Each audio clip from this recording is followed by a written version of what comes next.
Welcome to your channel. My name is Matthias. Today we're going to talk about the Venom miniseries, The Hunted. It's 4 issues long, written by Len Kaminsky. This easily could have been a one-shot, but good thing about this story, it does cover a key aspect of Venom, and it's the fact that he really wants to eat brains. So the first issue actually starts off with Eddie Brock. He's really not okay in the head. Like, he's having these terrible visions. The symbiote is really messing with him and really pushing him that every time he wants to stop a crime or do any type of vigilante / superhero work, because the thing is, the symbiote really wants to take advantage of the situation to be able to consume brains. Even though during this stage of the character, the symbiote doesn't talk to Eddie Brock, it really tries to force him and emphasizes the fact that these are bad guys, they're not going to be missed,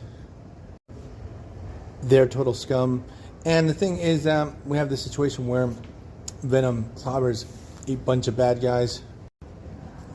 The symbiote totally takes control and he chomps off a guy's head.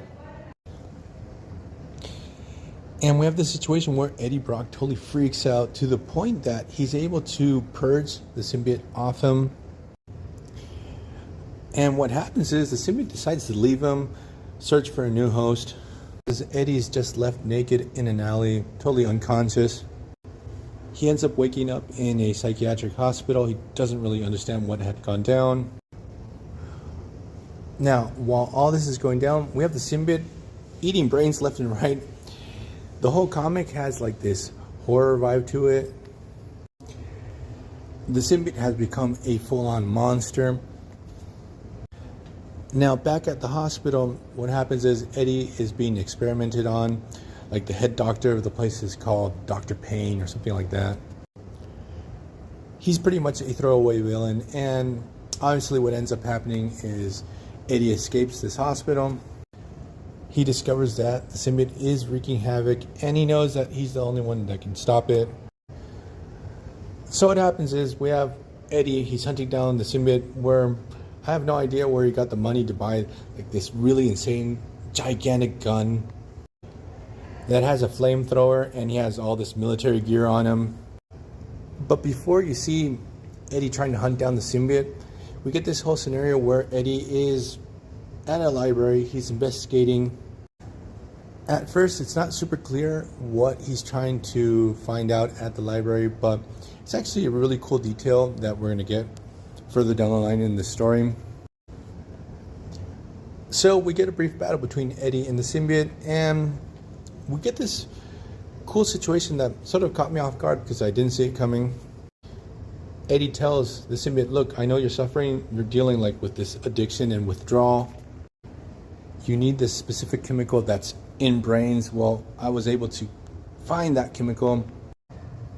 Let's see if I can pronounce it. It's phenethylamine.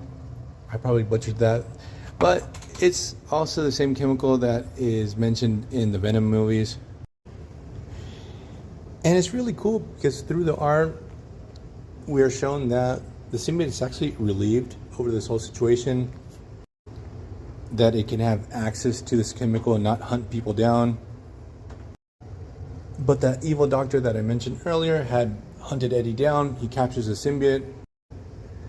And obviously what ends up happening is Eddie Brock breaks into this facility where this doctor was running all these crazy experiments.